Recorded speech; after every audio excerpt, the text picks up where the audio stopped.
Good evening. आज की class में सभी का स्वागत है। आज हम राजस्थान स्कूल शिक्षा परिषद द्वारा जारी प्रश्न बैंक को हल करेंगे, जिसमें संख्या पद्धति टॉपिक लिया है। ये 4 अंक का है आपका संख्या पद्धति, 4 अंक का है ये। और इसमें 4 अंक में आपकी डिवाइडेशन देखिए। वस्तुनिष्ठ प्रश्न 1 होगा, अति लघु उत्तरात्मक प्रश्न 1 होगा 1 नंबर का, और लघु उत्तरात्मक प्रश्न 2 नंबर का होगा। तो 2 और 1 3 और 1 4, आपका 4 अंक हैं। इस प्रकार से आपके 4 अंक के प्रश्न आएंगे। ये 2024 के लिए निर्धारित प्रश्न बैंक हैं। तो इसमें महत्वपूर्ण प्रश्न आपको दिए गए प्रश्न बैंक के तहत आप देखिए, इसका अध्ययन करेंगे अपन। पहला प्रश्न, पूर्णांक संख्याओं 72 व 120 का मस होगा। देखिए 72 और 120 का मस निकालेंगे तो अभाज्य गुणनखंड करेंगे। 2 से देंगे इसमें भाग, 2 तिया 6 और 1 बचेगा, 2 छम 12। फिर 2 से जाएगा, 2 एकम 2, 2 8 16। फिर 2 से 2 9 18। अब 2 से नहीं जाएगा, 3 से जाएगा इसमें, 3 तिया 9 और 3 एकम 3। इसी प्रकार से 120 का करेंगे अपन। 2 से जाएगा इसमें, 2 छम 12, फिर 0, 2 तिया 6, फिर 0, 2 एकम 2 और ये 0, 2 5 10 हो जाएगा। अब इसमें 3 से जाएगा, 3 पंज 15 और 5 एकम 5। SCF ज्ञात करना है। तो देखिए इन दोनों में जो भी आपका कॉमन होगा, अब गुणनखंड अपन उसको यहाँ लिख लेंगे। तो यहाँ 2 है और यहाँ 2 है, तो ये 2 एक दोनों में से यहाँ 2 आ जाएगा। फिर 2 ये और ये 2, तो फिर यहाँ 2 आ जाएगा। यहाँ 2 और यहाँ 2, तो ये 2 आ जाएगा। और इस 3 में से ये 3 आ जाएगा। ठीक है, यहाँ 3 है लेकिन इसमें नहीं है। 5 यहाँ है लेकिन इसमें नहीं है। तो आपका इस प्रकार से SCF देखिए, 2 दूनी 4, 4 दूनी 8 और 8 तिया 24। तो आपका 24 आपका SCF होगा। तो जो भी ऑप्शन है आप उस पर लगा लीजिए टिक। आपका 24 स वाला ऑप्शन है। ठीक है, आपको ये रफ कार्य करना है। बोर्ड की कॉपी आएगी, उसमें आपको पीछे वाले पेज पे इस प्रकार के करके इसको काट दीजिएगा। अब अगला प्रश्न, पूर्णांक 12 व 15 का LCM होगा। तो 12 व 15 का LCM यहीं अपन निकाल लेते हैं। देखिए इसमें जब LCM निकालना हो तब 12 और 15 को एक साथ लिखा जाता है, और इसको LCM निकालने के लिए दोनों में जिसका भी भाग जाएगा अपन उसका देंगे। अब इसमें 2 का जाएगा, 2 छंग 12। यहाँ 15 में नहीं जाएगा इसलिए 15 को ऐसा ही लिखेंगे। फिर 2 का जा रहा है तो 2 का देंगे, 2 तिया 6। इसमें नहीं जा रहा है तो इसको वैसे का वैसे ही नीचे उतार लेंगे। फिर 3 का भाग जाएगा, इसमें 3 एकम 3 और इसमें भी जाएगा, 3 पंज 15। ठीक है, अब इसमें 5 बचा है यहाँ पर। तो ये जब तक लास्ट में 1 नहीं आए तब तक इस प्रक्रिया को करते रहना है। ये इसका तो 1 आप यहाँ उतार ले, और 5 एकम 5। ठीक है, तो ये आपका LCM हो जाएगा। इन सब का आपस में गुणा कर लो। 2 दूनी 4, 4 तिया 12 और 12 पंज 60। 60 वाला ऑप्शन कौन सा है? अ वाला। ठीक है, अब अगला प्रश्न देखिए। अगला प्रश्न है आपका, निम्न में से कौन सी संख्या अपरिमेय संख्या है? तो देखो यहाँ 7 पाई बटे पाई, ब में √2, स में 5 √3 और द में √25। तो ये 7 पाई बटे पाई है। तो यहाँ पाई एक अपरिमेय संख्या होती है। ये हमेशा याद रखना, नोट करना कि पाई एक अपरिमेय संख्या है। यहाँ लिखेंगे अपन, पाई भी अपरिमेय संख्या है आपकी। ठीक है, √2 भी आपकी अपरिमेय संख्या है, क्योंकि किसी भी संख्या के ऊपर अगर √, लग जाता है, जो अभाज्य संख्याएं होती हैं ना, अभाज्य संख्याओं के ऊपर अगर √, लगता है तो वो अपरिमेय संख्याएं होती है। √3 भी एक अभाज्य संख्या है, उसका भी √, अपरिमेय संख्या ही होती है। अब यहाँ 25 है, अब 25 का वर्गमूल निकालेंगे तो अपन 25 का वर्गमूल क्या होता है 5, तो ये 25 रूट के अंदर से बाहर आ जाएगा तो 5 बनेगा, तो 5/1 मतलब ये एक परिमेय संख्या है। 5 कौन सी है? परिमेय संख्या। तो यहाँ अपरिमेय संख्या नहीं है, 1 2 और 3 ये तीनों आपकी अपरिमेय संख्याएं हैं, केवल द वाला नहीं है। ठीक है, तो आपका ऑप्शन कौन सा होगा? दो। अब यहाँ देखिए अगला प्रश्न, दो पूर्णांक ए व बी सह अभाज्य हैं का आशय होगा। तो दोनों में कोई गुणनखंड उभयनिष्ठ नहीं है। ए और बी सह अभाज्य संख्याएं हैं जिनमें कोई भी गुणनखंड उभयनिष्ठ नहीं होता है। ये वाला है, अभाज्य संख्याओं में कोई भी गुणनखंड उभयनिष्ठ नहीं होता है, तो ये आपका अ वाला ऑप्शन होगा। ठीक है, अगला वाला देखो, 5वां, संख्या 120 का अभाज्य गुणनखंड रूप होगा। तो इसमें आपको अभाज्य 120 के अभाज्य गुणनखंड करना है। अभी आपके सामने पहले सवाल में अपनों ने किया था ना, 120 के गुणनखंड किए थे।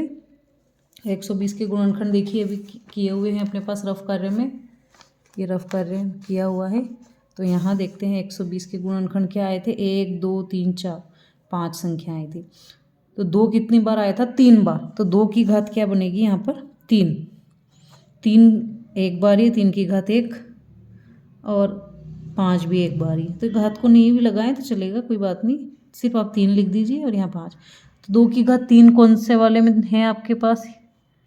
और 3 और 5, इसमें ऑप्शन 2 की घात 3, 2 की घात 3 और 15, 5 3 15, इन दोनों का गुणा यहाँ 15, क्योंकि 2 की घात 3 वाला तो कहीं नहीं मिल रहा है यहाँ पे, 2 की घात 3 यहीं मिल रहा है। ठीक है, और यहाँ 15 लिखा है, तो इसका मतलब इन दोनों का गुणा 15 होता है। तो यहाँ ये गुणनखंड बन जाएगा 2 की घात 3 और ये 15, इन दोनों का गुणा ये 15 आ रहा है इन दोनों का। तो ठीक है, 2 की घात 3 और ये 15। आप लोग देखिए इसमें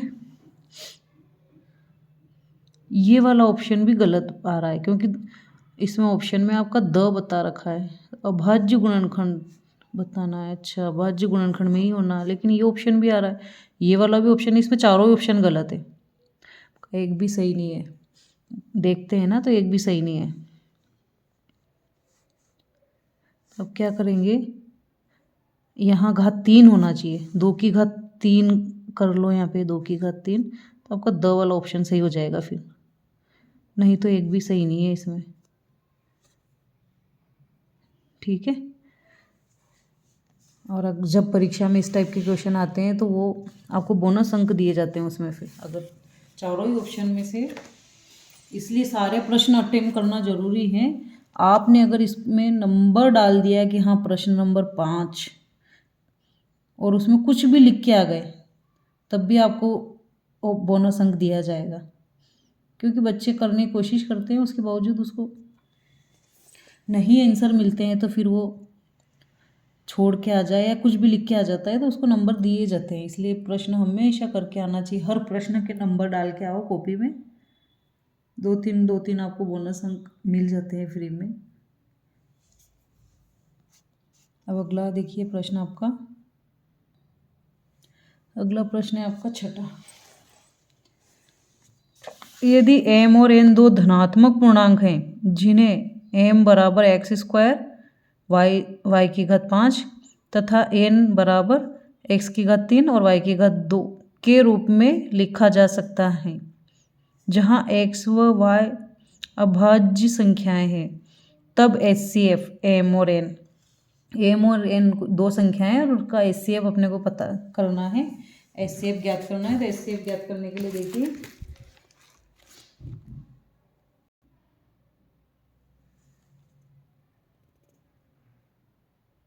देखिए इसमें दो संख्याओं का गुणनफल, दो संख्याओं का गुणनफल बराबर HCF इंटू LCM, ये सूत्र होता है, आपको सबको याद रखना है। दो संख्याओं का गुणनफल, जो आपको ज्ञात करने के लिए दो संख्याएं दी हुई होती है ना, वो और इनका HCF और LCM इन दोनों का भी गुणनफल होता है। तो ये आपका सूत्र है। इसमें दो संख्याएं हैं आपके पास, M और N है, एक M है और एक N है, और HCF ज्ञात करना है अपने को।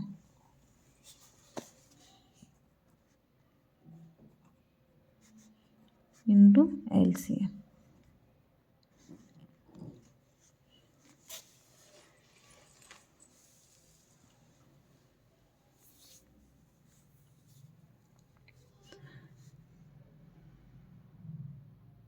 अब LCM, पहले LCM निकालेंगे अपन।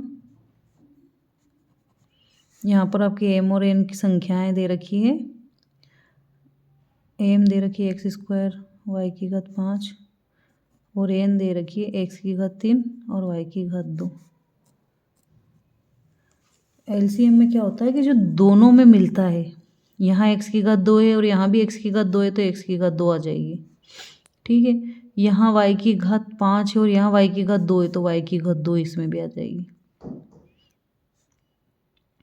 फिर बचा क्या है, यहाँ पर एक घात बची है, तो ये एक घात वाली संख्या आ गई, और यहाँ 3 घात और बच रही है। 2 आ गई थी पहले दोनों में से, 3 और बच रही है, तो ये y की घात 3। ठीक है, ये आपका LCM हो गया। अब इसे LCM को यहाँ ज्ञात किया है अपनों ने, अब इसको यहाँ मान रख देते हैं। HCF पता करना है अपने को, और LCM है आपका x की घात 1 2 और 1 कितनी हो जाएगी 3, और y की घात 3 और 2 5। कुल मिला के जो बड़ी घातें हैं, यहाँ एक सबसे बड़ी घात कौन सी, x की घात 3, और यहाँ इन y में सबसे बड़ी घात 5, जो बड़ी घात होती है वो आपका LCM हो जाता है। ये ध्यान रखना है आपको। ठीक है, अब इसको हल कर लेंगे। यहाँ x² y की घात 5, x की घात 3 और y की घात 2, LCF यहाँ रख लेंगे, HCF ज्ञात करना है, और ये LCM इधर भेज देंगे, भाग में आ जाएगा, गुणा में है तो भाग में आ जाएगा आपका।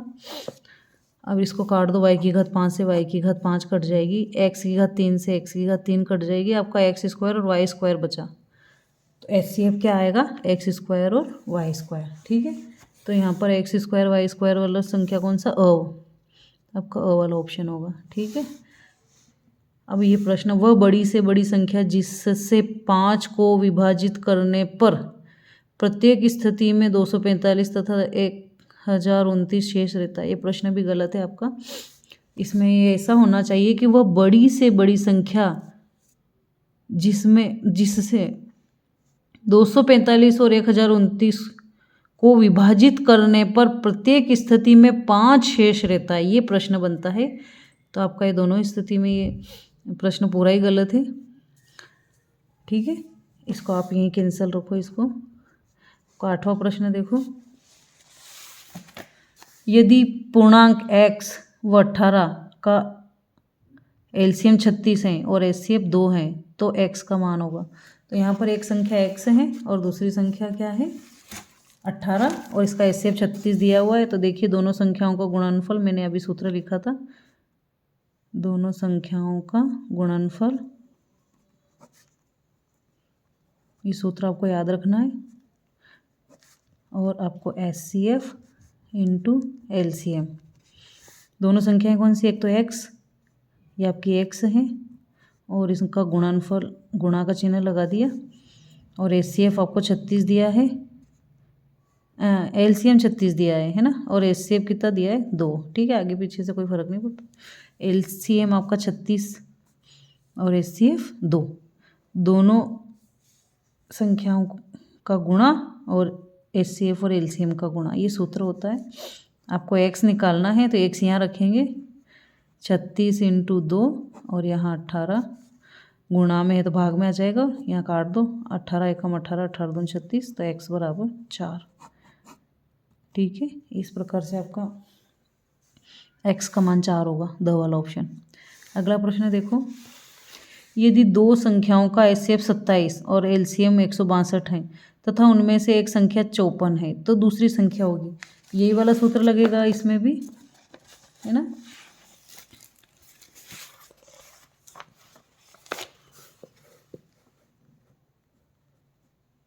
दोनों संख्याओं का गुणनफल इंटू गुणनफल बराबर HCF इंटू LCM। ठीक है, HCF इंटू LCM। आपको दोनों संख्याओं का गुणा, तो एक संख्या पता नहीं है तो उसको आप A मान लो, और आपकी ये संख्या दे रखी है 54, एक A मान ली और दूसरी 54 है, और HCF 27 और LCM आपका 162। ठीक है, A ज्ञात करना है, तो यहाँ 27 इंटू 162/54, इसको काटेंगे। 27 एक कम 27 और 27 दूनी 54 होते हैं। ठीक है, तो ये 2 बार, और यहाँ 2 से फिर 2 एक कम 2, 2 8 16 और 2, तो आपका A का मान आ गया 81। ठीक है,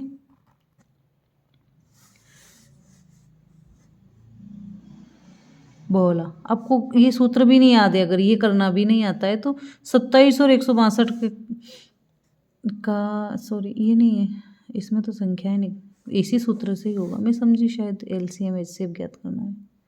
कोई नहीं, ऐसा कर लेना आप, इस सूत्र को याद करना। ठीक है, अगला प्रश्न देखो, HCF ज्ञात करना। पूर्णांक संख्या आपको दोनों दे रखी 96 और 404, तो आपको 96 और 404 का HCF निकालना है।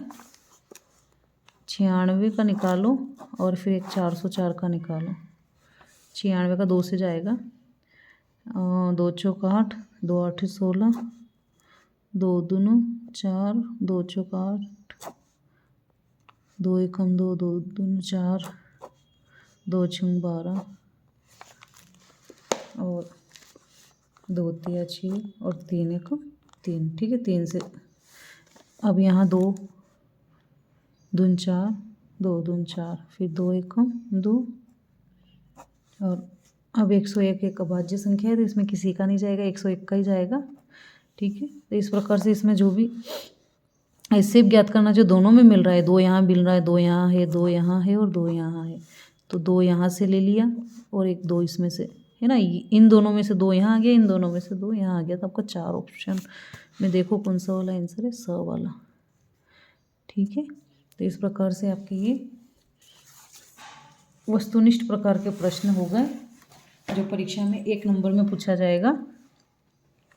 ठीक है, अंक गणित की आधारभूत प्रमेय का कथन लिखिए।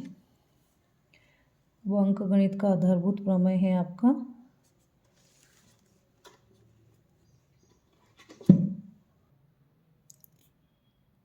यूक्लिड विभाजन प्रमेय का। देखिए, यूक्लिड प्रथम यूनानी गणितज्ञ थे जिन्होंने समतल ज्यामिति के अध्ययन हेतु एक नई विचारधारा को प्रारंभ किया, जिसमें से एक यूक्लिड विभाजन प्रमेय का है। इसके अनुसार देखिए, आपका अंक गणित का आधारभूत प्रमेय क्या है उसको याद करना, मैं कल पूछूंगी आप लोगों को। एक धनात्मक पूर्णांक A को किसी अन्य धनात्मक पूर्णांक B से विभाजित करने पर भागफल Q और शेषफल R प्राप्त होता है, तथा शेषफल R या तो शून्य होता है या भाजक B से छोटा होता है, अर्थात R 0 से बड़ा और B से छोटा होता है। तो इस प्रकार से आपका ये प्रमेय है, आप इसको याद कर सकते हो, परीक्षा में कभी आ जाए तो आप देख लेना, इसको पढ़ लेना 2-3 बार। ठीक है, अगला प्रश्न देखो, संख्या 7429 को अभाज्य गुणनखंडों के घातांक के रूप में व्यक्त कीजिए। आपका 12वां प्रश्न है ये। तो देखिए, इसमें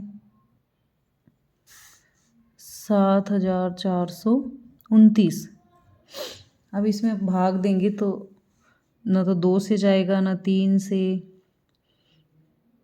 5 से आप ट्राई करेंगे तो इसमें 17 से भाग जाएगा, सीधे ही 17 से भाग जाएगा।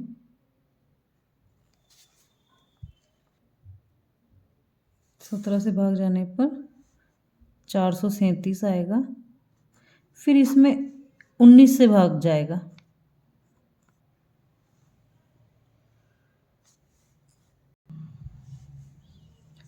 उन्नीस से भाग देंगे 23 आएगा, और फिर 23 का भाग चला जाएगा, 23 एकम 23। तो आपके 7429 के गुणनखंड होंगे 17 इंटू 19 इंटू 23। ठीक है,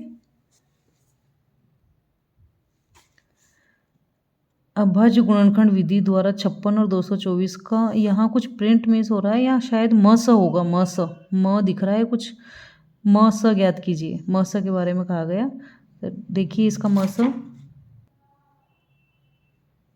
56 और 224 का मस निकालना है। 2 से जाएगा, 2 दूना 4, फिर 1 बचेगा, 2 8 16, फिर 2 से 2 एकम 2, 2 चौक 8, 2 7 14 और 7 एकम 7। यहाँ 2 से जाएगा, 2 एकम 2, 2 एकम 2, 2 दून 4, 2 पंज 10, फिर 2 छंग 12। ठीक है, ये 56 आ गए आपके। फिर से ये वाले गुणनखंड बन जाएंगे। 2 से जाएगा, फिर 28 आ जाएगा, फिर 2 से जाएगा 14 और 7 एकम 7। ठीक है, तो इसमें मस जो इसमें है, यहाँ है, ये यहाँ भी है 2 से, ये वाला यहाँ है, फिर आपका ये यहाँ है। अब मैंने कुछ मिस कर दिया क्या? 2 7 14 यहाँ नहीं दिया, एक बार 7 एकम 7। ठीक है, ये 2 यहाँ है और 2 यहाँ है, ये 7 है और ये 7 है। ये जो गुणनखंड 56 के है वही इसके भी है, तो इन सब का आपस में गुणा करेंगे तो 56 ही आएगा। तो आपका जो HCF होगा, क्या होगा, जो दोनों में मिल रहे हैं वो यहाँ लिख लेंगे, 2 इंटू 2 इंटू 2 इंटू 7, इन सब का आपस में गुणा करेंगे तो 56। ठीक है, तो HCF क्या हुआ, 56। अब अगला प्रश्न है आपका, संख्या 12 15 21 का अभाज्य गुणनखंड विधि द्वारा HCF व LCM ज्ञात कीजिए। ठीक है, 12 15 और 21, 12 15 और 21 इन तीनों का अभाज्य गुणनखंड विधि से HCF और LCM ज्ञात करना है। तो यहाँ देखिए, 2 छंग 12, 2 तिया 6, 3 एकम 3, इसके भी अभाज्य गुणनखंड करो। 3 से जाएगा, 3 पंज 15, 5 एकम 5, इसमें भी 3 से जाएगा, 3 7 21, 7 एकम 7। तो HCF जो ज्ञात करेंगे, जो तीनों में होगा। ठीक है, 2 यहाँ है लेकिन 2 इसमें भी नहीं है और यहाँ भी नहीं, इसलिए 2 नहीं होगा। फिर 2 नहीं है, 3 यहाँ है, 3 यहाँ है और 3 यहाँ है, तो आपका 3 HCF हो गया। ठीक है, अब LCM देखो, LCM 3 जो तीनों में है वो तो आएगा इसमें। उसके बाद आपका 2 यहाँ है, जो बाकी बच रहा है वो सब लिख लो। 2, फिर यहाँ से 2, फिर यहाँ 5 और फिर यहाँ 7।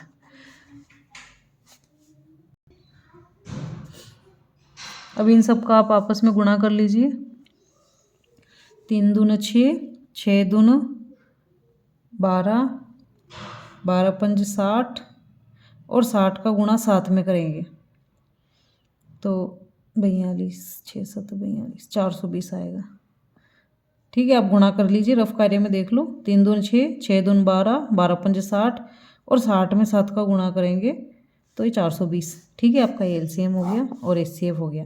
3 संख्याएं हो या 4 संख्याएं हो या 2 संख्याएं, कितनी भी संख्याएं हो, आपको जो तीनों में जो मिल रहा है वो HCF है, और वो HCF तो आपको यहाँ लिखना ही है। उसके अलावा बाकी जो भी संख्याएं बची हुई है जो नहीं मिल रही है, उन सबको यहाँ लिख लेना है बाद में।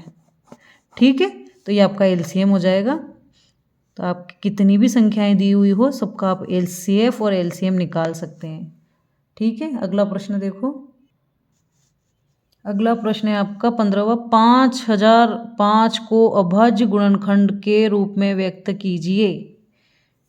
ठीक है, कीजिए अभाज्य गुणनखंड के रूप में व्यक्त। देखो 5005 के अभाज्य गुणनखंड कैसे करेंगे।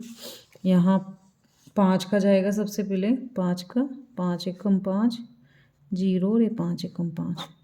ठीक है, अब इसमें किसका भाग जाएगा। 5 का तो नहीं जाएगा क्योंकि एक ही इसमें 7 किस में 7 का जा सकता है। देखो 7 का जाएगा तो 7 एकम 7, फिर 3 बचेगा, ऊपर से 0 उतारेंगे, इसे 30 हो जाएगा और 7 चौक 28, फिर 2 शेष बचेगा और 1 ऊपर से उतारेंगे तो 21 हो जाएगा, 7 या 21। ठीक है, अब इसमें फिर अपन 7 के बाद 7 का तो जाएगा नहीं, 7 दूनी 14, इसमें 7 का नहीं जाएगा, इसमें 11 का देंगे। 11 एकम 11, 3 शेष बचेगा और 3 ऊपर से उतार लेंगे, 11 या 33। ठीक है, अब इसमें फिर 13 का चला जाएगा, 13 एकम 13। तो आपको इस प्रकार से 5005 के अभाज्य गुणनखंड देखो 5 × 7 × 11 × 13 ये परीक्षा में आ सकते हैं। ये सवाल बहुत IMP क्वेश्चन है, आप इनको अच्छे से कर लो। ठीक है, अगला प्रश्न 16वां। संख्याओं 336 व 54 का अभाज्य गुणनखंड विधि से HCF और LCM ज्ञात कीजिए। 336 और 54 HCF और LCM ज्ञात कीजिए। ठीक है, सिद्ध कीजिए कि HCF × LCM दोनों संख्याओं का गुणनफल। अपने को HCF और LCM निकालना है और फिर उसके बाद इसको सिद्ध भी करना है। इस सूत्र में HCF × LCM बराबर दोनों संख्याओं का गुणनफल जो सूत्र है ना, उसमें अपने को मान रख के सिद्ध करना है। ठीक है, तो आप पहले इसके कीजिए अभाज्य गुणनखंड कीजिए।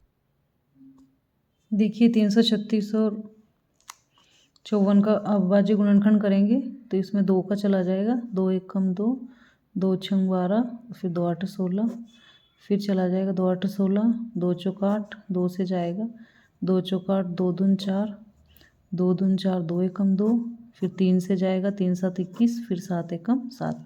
इसी प्रकार इसमें 2 से चला जाएगा, 2 दून 4, 2 7 14, फिर 3 से जाएगा 3 9 27, 3 3 9 और 3 एकम 3। ठीक है, आपको इसका HCF निकालना है। पहले तो HCF 2 यहाँ भी है, 2 यहाँ भी है, यहाँ लिख लिया, फिर 2 नहीं है इसमें, 3 यहाँ है, 3 यहाँ है। ठीक है, अब 7 यहाँ है लेकिन इसमें नहीं है, तो इस प्रकार से आपका HCF क्या होगा, 2 तिया 6। HCF आपका 6। LCM निकालो, LCM आपका होगा 2 और 3 तो लिखना ही है आपको। बाकी बची हुई संख्या 1 2 3 ये लिख लो, 2 × 2 × 2 और ये 7, इसमें से 3 और 3 ये भी ले लो। ठीक है, और आपस में इन सबका गुणा कर लो, 2 तिया 6, 6 दून 12, 12 दून 24, 24 दून 48 और 48 में 48 और यहाँ 7 तिया 21 और 21 तिया 63, 48 और 63 का गुणा कर लीजिए आप लोग, आपका आएगा 3024। आपस में गुणा करेंगे इन सबका तो 3024 आएगा, तो आपका LCM क्या आ गया, 3024। ठीक है, तो LCM और HCF दोनों निकाल लिया। अब आपको सिद्ध करना है, ये दिया है, ये सिद्ध करना है आपको। क्या दिया है कि HCF × LCM बराबर दोनों संख्याओं का गुणनफल सिद्ध करना है। ठीक है, तो यहाँ देखिए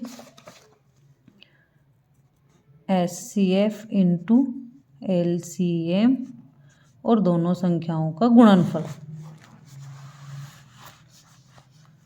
दोनों संख्याओं का गुणनफल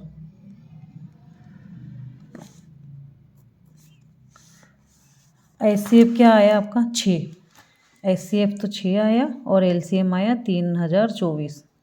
ठीक है, और दोनों संख्याएं कौन सी हैं आपकी? दोनों संख्याएं हैं 336 और 54। ये 336 और ये 54। ठीक है, 336 और 54 यहाँ लिखेंगे।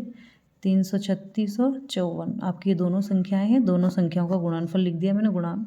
और ये HCF 6 आया और LCM, इनका गुणा और इनका गुणा बराबर आएगा। तो गुणा कीजिए इसमें, तो आपका ये सिद्ध हो जाएगा कि इसका LCF और LCM बराबर, दोनों संख्याओं का गुणनफल बराबर होता है। यही सिद्ध करना है, तो अपने को इसका गुणा करना है और इसका भी गुणा करना है। तो देखो गुणा करके लिखो नीचे। दोनों को गुणा करेंगे तो क्या आएगा? इधर 18,144 और इधर भी आएगा 18,144। ठीक है, तो ये दोनों संख्याओं का गुणनफल और LCM यही सिद्ध करना था आपको। तो यहाँ लिख दो इति सिद्धम। ठीक है, यही आपको सिद्ध करना था। सिद्ध कीजिए कि 7√5 एक अपरिमेय संख्या है, और ये 18वां सिद्ध कीजिए कि √3 एक अपरिमेय संख्या है। दोनों ही सेम प्रश्न है आपका। 7√5 एक अपरिमेय संख्या है, √3 एक अपरिमेय संख्या है। तो ये थ्योरेटिकल प्रश्न है आपका। आपको इसको पढ़ना पड़ेगा और 2-4 बार आपको अच्छे से इसको पढ़ के लिखना है और थोड़ा सा समझ के। तो दोनों क्वेश्चन अपने स्तर से करना है इनको। ठीक है, आपकी बुक में दिया है, आपकी टेक्स्ट बुक में दे रखा है ये। आप वहाँ से उदाहरण से इसको लिख लीजिए अच्छे से। ठीक है, अगला प्रश्न देखें। किसी खेल के मैदान के चारों ओर एक वृत्ताकार पथ है। इस मैदान का एक चक्कर लगाने में राहुल को 18 मिनट लगते हैं, जबकि इसी मैदान का एक चक्कर लगाने में रवि को 12 मिनट लगते हैं। मान लीजिए वे दोनों एक साथ व एक ही समय पर चलना प्रारंभ करके एक ही दिशा में चलते हैं, तो कितने समय बाद वे दोनों प्रारंभिक स्थान पर मिलेंगे? आपको इसका LCM ज्ञात करना है। क्या ज्ञात करना है? LCM। तो 12 और 18 दोनों का आप LCM ज्ञात कर लो। और LCM ज्ञात करने के लिए आपको या तो भाज्य गुणनखंड विधि से कर लो इसको, भाज्य गुणनखंड से दोनों का अलग अलग निकाल के। तो ये आपका LCM निकल जाएगा और इससे आप निकाल सकते हो। देखो ये प्रश्न क्या है। सोनिया द्वारा किसी खेल के मैदान के चारों ओर एक वृत्ताकार पथ है, एक मैदान का एक चक्कर लगाने में राहुल को 18 मिनट लगते हैं। तो यहाँ राहुल द्वारा लगा समय 18 मिनट और रवि द्वारा कितना समय लगा? 12 मिनट। ठीक है, अब दोनों द्वारा वे पुनः प्रारंभिक स्थान पर मिलेंगे। तो दोनों प्रारंभिक स्थान पर कब मिलेंगे? आप इनका LCM निकालेंगे तब ये दोनों प्रारंभिक स्थान पर मिलेंगे। तो यहाँ देखो, वे दोनों प्रारंभिक स्थान पर मिलेंगे।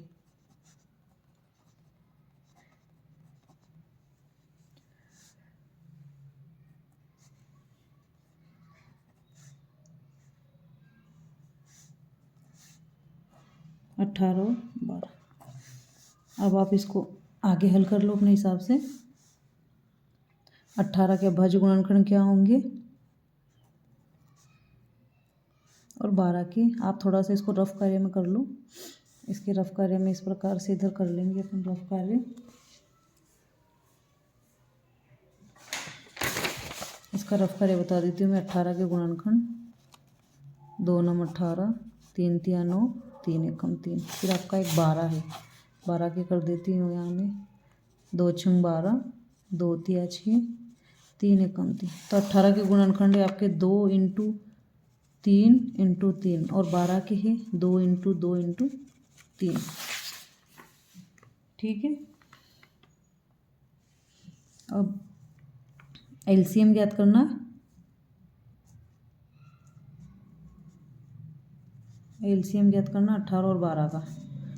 तो जो दोनों में मिल रहा है वो तो अपने को पहले ही लिख लेना है।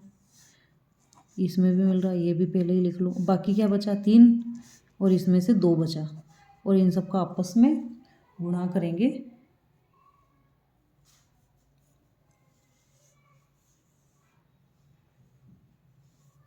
सॉरी, यहाँ 3 लिखना था, यहाँ से 2 लिखा था और यहाँ से 3 लिखना था। 2 तिया 6, 6 तिया 18 और 18 दूना 36। ठीक है, तो यहाँ क्या लिखना है? राहुल और रवि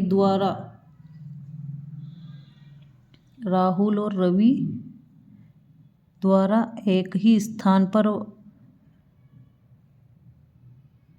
चलने के बाद वे दोनों प्रारंभिक स्थान पर कब मिलेंगे? तो वो दोनों 36 मिनट बाद मिलेंगे। आपको लिखना है राहुल और रवि प्रारंभिक स्थान पर 36 मिनट बाद मिलेंगे। ठीक है, यहाँ लिख दो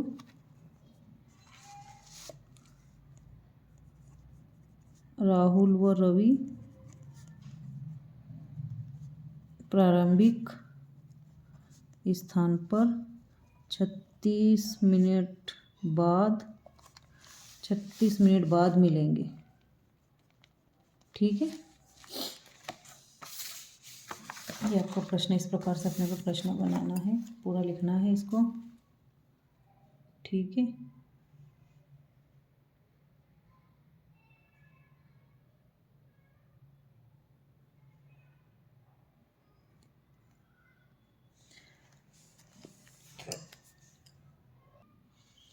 अगला प्रश्न देखो। SCF 306 और 657।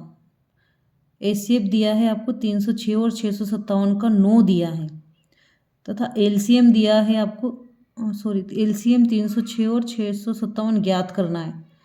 आपको दोनों संख्याएं दे रखी है, 306 और 657, इन दोनों का SCF 9 दिया है और LCM अपने को ज्ञात करना है।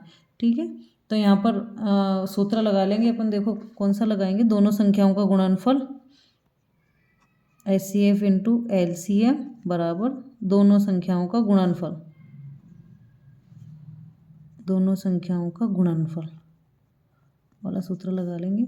आपका SCF है 9, LCM पता करना है, और दोनों संख्याएं कौन सी? 306 इंटू 657। यहाँ LCM रख लेंगे और 9 इधर आ जाएगा। 306 इंटू 657, इसको हल कर लो। अब इसको काट रहे हैं तो काट दो और आपस में गुणा कर लो। 9 का भाग दे देना, ये कट जाएगा। 9 से 3 से कट जाएगा, 3 तिया 9, और ये भी 3 एकम 3, फिर 0 और 3 दूना 6, 102। 3 से फिर कट जाएगा, 3 एकम 3, 3 तिया 9 और 3 चौक 12, 94 आया। आपका 94 में 657 का गुणा करना और आपका LCM आ जाएगा। ठीक है, गुणा करने पर आया 61,158। ठीक है, अब आपको सारे प्रश्न, ये वाला जो सूत्र देखो आपको सबसे फर्स्ट में यहाँ दिया है, ये LCM इंटू दोनों संख्याओं का गुणनफल, ये वाला आपको सूत्र दिया है। ठीक है, और पूर्णांक संख्याओं को अभाज्य गुणनखंड के घातांक के रूप में व्यक्त करना है ये। और ये इस प्रकार से इस टॉपिक में जो भी दिया हुआ है ये सब आपको पढ़ना है, और सारा कवरेज हो चुका है यहाँ, जहाँ तक उन्होंने पढ़ा ये, इसके बाहर नहीं आएगा कोई भी प्रश्न। तो आप लोग इसी को अच्छे से कर लो, इसी को, इसमें आपका 4 नंबर कंप्लीट हो जाएगा। और कल अगला वीडियो आपको देखने के लिए मेरे चैनल को सब्सक्राइब करो, लाइक करो और शेयर करो।